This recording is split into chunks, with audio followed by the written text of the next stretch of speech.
they're handicapped. So I will not laugh at them or with them. It's a very strange example. I mean, it's not an example because there's never been anything quite like it, but Trump has more in common with David Brent than he has JFK. You know, he's a man who wants to be loved, who wants to be famous. You know, he was the host of The Apprentice. Yeah. You know, and he's clearly more ruthless than David Brent, and I think that's the difference. That's a big difference. It's just harder. It's harder to have sympathy with him, I think. When Ricky Gervais takes the stage, no one is safe. Not celebrities, not politicians, and definitely not a former reality TV star who turned politics into primetime entertainment. So when he set his sights on Trump, you knew it was going to be a spectacle. With his trademark smirk and a drink in hand, Ricky unleashed a roast so blistering it could have set off the fire alarms at Mar-a-Lago. The audience erupted, and social media went into overdrive. This wasn't just another roast. This was a moment for the comedy history books. What's happened is, when you've had privilege so long, equality feels like oppression. They're basically saying, some people want some of our equality. Yes. Well, of course they do. Yes. That's it. Damn them, damn their eyes. And one of them ended up president. That's the ultimate offence. I'm nearly numb to it now. I didn't even bother commenting on that tweet the other day where he said, if I had, even if that terrible shooting, I'd probably have gone in there even if I didn't have a weapon. That's what a 10-year-old says. I could beat up a lion. I could fight a lion if I had. When you've lived in privilege long enough, fairness starts to feel like oppression. That was the punchline that landed like a wrecking ball. Ricky didn't hold back, poking fun at the absurdity of entitlement, how some people act as if sharing fundamental rights is some sort of personal attack. Oh no, they want a piece of what we have. The audacity, the horror, let's clutch our pearls together. And somehow, one of those pearl clutchers ended up running the country. Ricky barely blinked at the ridiculousness of it all. I didn't even flinch when he tweeted about that tragic shooting the other day, claiming he'd have run in. I could totally wrestle a crocodile if I had to. It's wild to think that when Trump first announced his candidacy, people dismissed it as a joke. But then, as things spiraled, the joke started feeling a little too real. Ricky captured that mix of disbelief and grim fascination. Do I want him to win just to see where this crazy ride goes? Eva Longoria and America Ferrera aren't just beautiful, talented actresses. They're also two people who your future president, Donald Trump, can't wait to deport.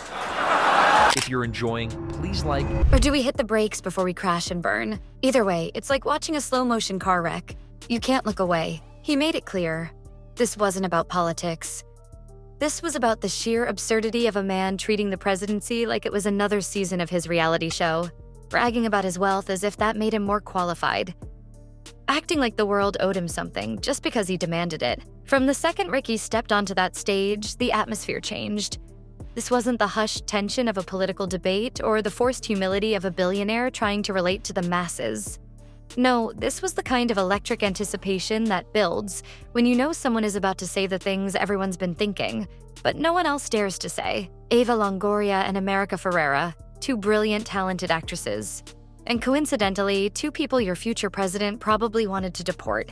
I am woke now, and I can prove it. Here you go. I love illegal immigrants. Yeah, sue me now. Sometimes I go down to Dover for the day, right? And I look out, right? I look for a boat, and I see a dinghy with about 60 of them, and I go over here like that, right? And I pull them into shore, and I go, women and children first. They go, there are no women and children. Just you lads, is it? Just, come on, lads. Come on, lads. 4 months ago, and now it's the only thing I talk about. I get up in the morning, and I can't wait for him to get up and tweet. Well, I cannot wait. It's my it's amazing. It's just what's he gonna say? Which is mental. It's like we've got a celebrity running the biggest country in the world. But say no more. It's a president, getting into the Twitter wars with Arnold Schwarzenegger. It's Crazy. bizarre. It's off the scale. Think of that a few years ago. I mean, it's unimaginable. But I still try and keep the politics out of funny. The crowd gasped. The internet detonated. Ricky had spent years perfecting the art of cutting through hypocrisy, skewering the self-righteous, and exposing the absurd. No celebrity, no politician, and certainly no reality star-turned-politician was safe from his razor-sharp wit. The self-important actors giving tearful speeches about climate change while hopping on private jets? Fair game. The politicians who claim to fight for the working class while living in gilded towers? No mercy. And Trump? Oh, Ricky had a field day. I can't stop watching him, Ricky admitted. At first it was comedy gold, then it got serious. Now? I don't know if I want him to win just to see what happens or if we should pull the plug before it all goes off the rails. He chuckled. But hey, I don't live here, so good luck with that. The crowd was already in stitches. But seriously, I love him. I want a 24-hour channel of just Trump talking. He doesn't even try to be funny. That's the best part. He paused for effect. You know what we should do? Just tell him he won. Let him wake up every morning, deliver a little presidential speech, and we all just nod along. Yes, sir. You're in charge of hybrid. Brilliant leadership, sir. The audience roared. Then came the moment they were all waiting for. The room held its breath. Not out of fear, but sheer anticipation. It wasn't a question of whether Ricky would demolish Trump's ego, but just how hard he'd go for the kill. And with all the material Trump had handed him, it was like Christmas morning for a comedian. The audience leaned in, remembering the Golden Globes, the way Ricky had eviscerated Hollywood's elite with the same casual ease as someone reading off a dinner menu. They knew what was coming. The brutal honesty, the sharp delivery, the jokes that hit like a freight train. I'm woke now, Ricky deadpanned. And I can prove it.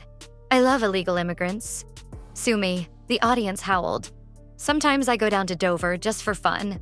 I see a little dinghy coming in with about 60 blokes on board, and I wade in, pull them to shore myself. Women and children first. And they just stare at me. No women and children, mate. Just us lads. He shrugged. Fair enough, lads. Hop in. That was just the warm-up. Now it was time for the main event. The man who thrived on attention. The one who demanded loyalty, yet flipped on anyone the second they crossed him. The walking contradiction who spun every loss into a bizarre version of victory. Ricky had all the ammunition he needed. The hypocrisy? Served on a silver platter. The desperate hunger for approval? Practically begging to be mocked. The sheer absurdity of the whole political circus? Comedy gold. Doesn't that tell you everything you need to know about Donald Trump? Ricky grinned. I wasn't even into politics 6 months ago.